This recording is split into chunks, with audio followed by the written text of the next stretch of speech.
नमस्कार, राज की बात में आपका स्वागत है।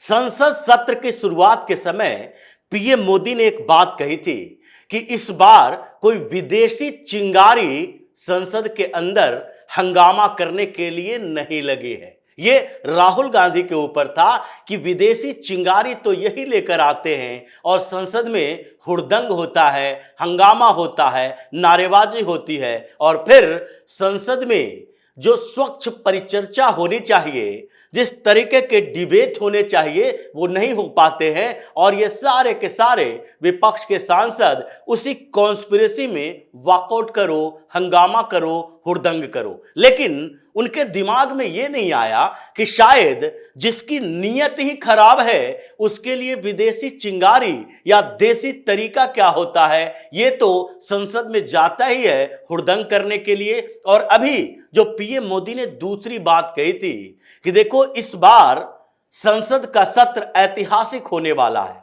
ऐतिहासिक सरकार की घोषणाओं को लेकर, ऐतिहासिक परिचर्चा को लेकर और ऐतिहासिक कुछ बिल को लेकर है। ये कई इतिहास रचे जाने हैं, इसलिए इस बार के संसद सत्र में इतिहास दूसरे लेवल पर भी रचा जा सकता है और वो इन सांसदों की कुत्सित मानसिकता है, इनकी साजिश और मुस्लिम सांसदों की लॉबिंग, जो कॉरिडोर के अंदर इधर उधर भटकते हुए सांसदों को पकड़ पकड़ के अपने मुद्दे पर समर्थन की मांग कर रहे हैं। ये दिल्ली में एक तरफ चुनाव प्रचार हो रहा है और अरविंद केजरीवाल अपने समर्थन में, कांग्रेस अपने समर्थन में लोगों को भरमाने में लगी है, तो ये मुस्लिम सांसद लोकसभा के अंदर लगे हैं भरमाने में उन लोगों को जिनको लगता है, अभी भी जिन सांसदों को, जिन पार्टियों को अभी भी लगता है कि ये सो कॉल्ड सेकुलर मानसिकता से मुसलमान उसके साथ आ जाएगा,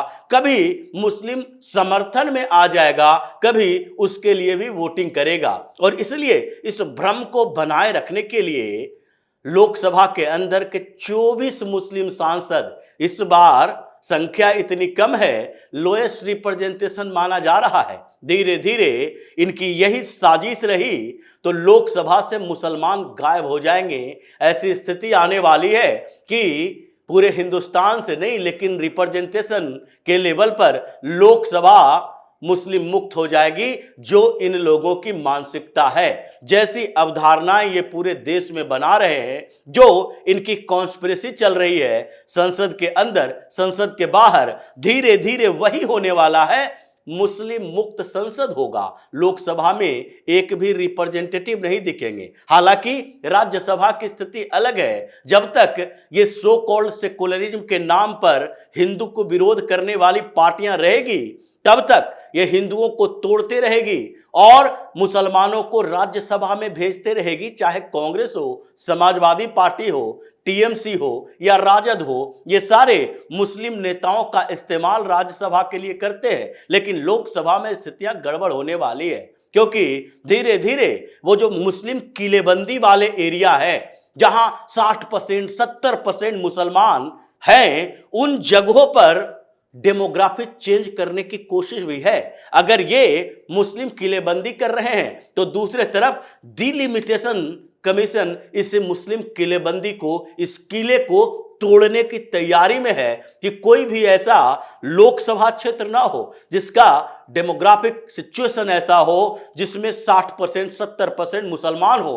ताकि वहां से जीतने वाला केवल मुसलमान ही हो और वहां का मुस्लिम केवल इस आधार पर वोट करे कि इस क्षेत्र के मुस्लिम लीडर हिंदुओं को कितनी गालियां देते हैं, हिंदुओं के खिलाफ कितना जहर उगलते हैं और उनको डेवलपमेंट से कोई लेना देना नहीं है। हैदराबाद का भी डेमोग्राफी वैसे ही चेंज होगा, सीमांचल का होगा, उत्तर प्रदेश के 8 से 10 लोकसभा सीटों का होगा और जहां जहां ऐसी स्थिति है वहां सब जगह इस्लामिक किलेबंदी को तोड़ा जाएगा। लेकिन खैर वो तो डिलिमिटेशन की बात है। अभी संसद के अंदर इन लोगों का हुड़दंग किस बात को लेकर है?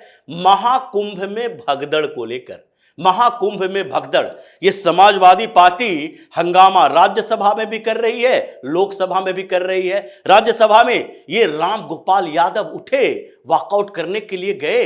हंगामा किस बात का कि महाकुंभ में जो भगदड़ हुआ है उस भगदड़ में मरने वालों की संख्या हजारों में है, सरकार आंकड़े छिपा रही है। ये इनको हजारों में मरने वालों की संख्या जो है ये बता रहे हैं, उसकी चिंता है, या योगी के खिलाफ एक किसी तरीके से मनगढ़ंत ऐसे अवधारणाएं गढ़ने की चिंता है जिससे कि लोगों को लगे योगी की सरकार हिंदुओं को बचा नहीं पाई।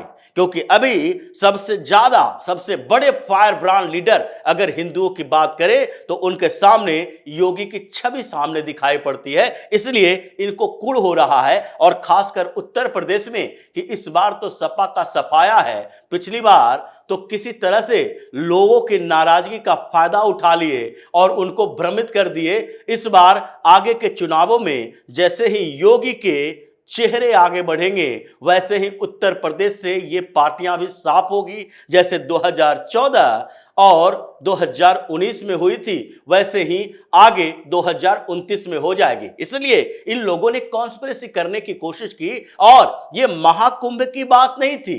केवल महाकुंभ को लेकर ये हंगामा नहीं कर रहे, इसके पीछे एक और वजह है।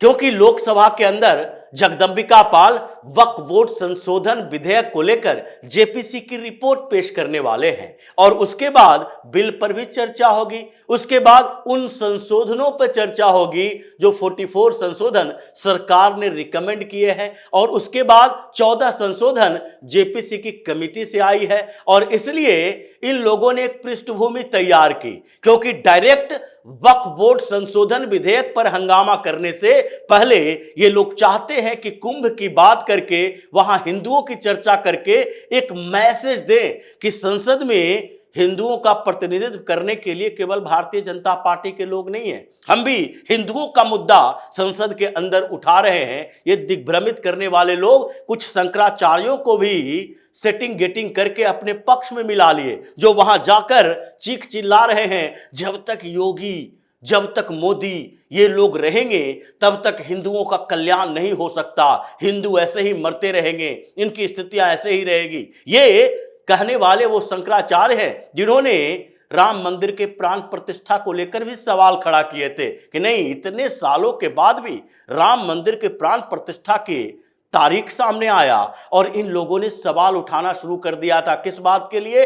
कि अधूरा मंदिर बना हुआ है, इसलिए यहां प्राण प्रतिष्ठा भी नहीं होना चाहिए। ये सवाल नहीं था, बल्कि कांग्रेस के लिए एक हथियार था, विपक्ष के लिए एक हथियार था जिसका इस्तेमाल इन लोगों ने किया था। और आज भी ये वही पूरी सेटिंग कर रहे हैं। लेकिन संसद के अंदर इनका असली मकसद क्या है? असली मकसद उन 24 मुस्लिम सांसदों की लॉबिंग के साथ है, जो राहुल गांधी के कारण या फिर अखिलेश यादव के कारण ये विपक्ष के सांसद एकजुट नहीं हो रहे, बल्कि ये 1 to 1 मार्किंग किया गया है। ये 24 लोकसभा के मुस्लिम सांसदों को कुछ कुछ ग्रुप में भेजा गया है, और ये आपस में मिलकर तैयारी कर रहे हैं। दिग्भ्रमित करने की कोशिश तो नायडू और नीतीश को भी किया जा रहा है। जैसे महबूबा मुफ्ती ने मैसेज दिया, चिट्ठी लिखी, समर्थन मांगा, वैसे कुछ और सो कॉल्ड इंटेलेक्चुअल जो मुस्लिम हैं वो भी समर्थन मांग रहे हैं। मीडिया में खबरें छपाई जा रही है और आर्टिकल लिखे जा रहे हैं कि नीतीश कुमार जैसे सेकुलर लीडर वक्फ बोर्ड के मुद्दे पर कैसे भारतीय जनता पार्टी के साथ खड़ी है। इनको तो कम से कम विरोध करना ही चाहिए। चंद्रबाबू नायडू क्यों समर्थन कर रहे हैं? उनको तो विरोध करना ही चाहिए, क्योंकि ये शिवसेना की बात नहीं कर सकते तो चिराग पासवान की बात करते हैं, जयंत चौधरी की बात करते हैं। इन लोगों को तोड़ने की कोशिश है, और इसलिए संसद के अंदर ये 24 मुस्लिम सांसद अलग अलग लॉबी में दिखाई पड़ते हैं कुछ नेताओं के साथ, उसको कंफ्यूज करने की कोशिश कि कम से कम इस मुद्दे पर हमारा समर्थन कीजिए। तो और कांग्रेस, समाजवादी पार्टी, टीएमसी, इन सारे पार्टियों के नेता भी वही लॉबिंग सेटिंग में लगे हुए हैं कि किसी तरीके से ये संसद में अटक जाए। एक बार अटक गया तो फिर बेइज्जती दोनों तरफ से होगी, हिंदुओं का ह्यूमिलिएशन भी होगा जो इसके समर्थन में है कि वक्फ बोर्ड में संशोधन होना ही चाहिए। मोदी समर्थन नहीं मिलने पर क्या हश्र होगा उनका, ये तो सब लोग जानते हैं। इसलिए ये पूरी सेटिंग की जा रही है। पहले वॉकआउट का नौटंकी की गई महाकुंभ के मुद्दे पर, अभी संसद में चर्चा, और उसमें भी राष्ट्रपति के अभिभाषण पर यह परिचर्चा हो रही है, जवाब इन लोगों को देना है, मुद्दे नहीं, बल्कि चर्चा क्या होनी चाहिए? चर्चा होनी चाहिए महाकुंभ पर। और इसलिए स्पीकर ओम बिरला ने सीधे इन लोगों को डांट कर कहा, बाहर जाना है तो बाहर जाओ, यहां पर अभी प्रश्नकाल खत्म हो चुका है और अब अभिभाषण पर चर्चा होगी। जब आपका समय आएगा तो फिर उस समय आप ये मुद्दा उठाना चाहो उठा लो, 0 आवर में उठा लो, फिर आप लिस्ट में डाल दो, उस पर चर्चा होगी। आप आगे के लिए समय निर्धारित करो, चर्चा से सरकार नहीं भाग रही है। इसलिए इन लोगों ने वॉकआउट कर दिया, पिट पिटाकर बाहर आए। लेकिन ये 24 मुस्लिम सांसदों पर भी एक्शन की तैयारी है। जिस तरीके से कॉन्स्पिरेसी कर रहे हैं, इसका पूरा का पूरा साजिश जो इसकी है वो सामने आने वाली है, क्योंकि वक्फ बोर्ड संशोधन विधेयक अब पेश होकर रहेगा, इसे पारित करवाना है। और इसके बाद ये जो हंगामा करने की तैयारी किए हुए हैं, जेपीसी के 555 पेज की पहले की रिपोर्ट और उसके बाद की रिपोर्ट की प्रतियां लहरा रहे हैं, उसे फाड़ने हंगामा करने की तैयारी कर रहे हैं। तो स्पीकर भी तैयारी इस बात की कर रहे हैं कि इस बार एक भी पर्ची ऐसे सामने दिखी उसे सस्पेंड करो, उसके खिलाफ एक्शन लो। और इसीलिए संसद का सत्र इस बार सही मायने में ऐतिहासिक होने वाला है, क्योंकि पीएम मोदी ने पहले संकेत दे दिया और अब उसी दिशा में ये लोग चल रहे हैं। वॉकआउट, हुड़दंग, हंगामा, नौटंकी संसद के अंदर ऐसे ही चल रहा है, जिसके खिलाफ अब कार्रवाई की पूरी तैयारी है। तो इसी तरह की खबरों के साथ फिर से हाजिर होंगे, तब तक के लिए बने रहिए हमारे साथ और देते रहिए हमें सहयोग, ताकि इसी तरह की खबर हम आपके लिए लाते रहें। धन्यवाद।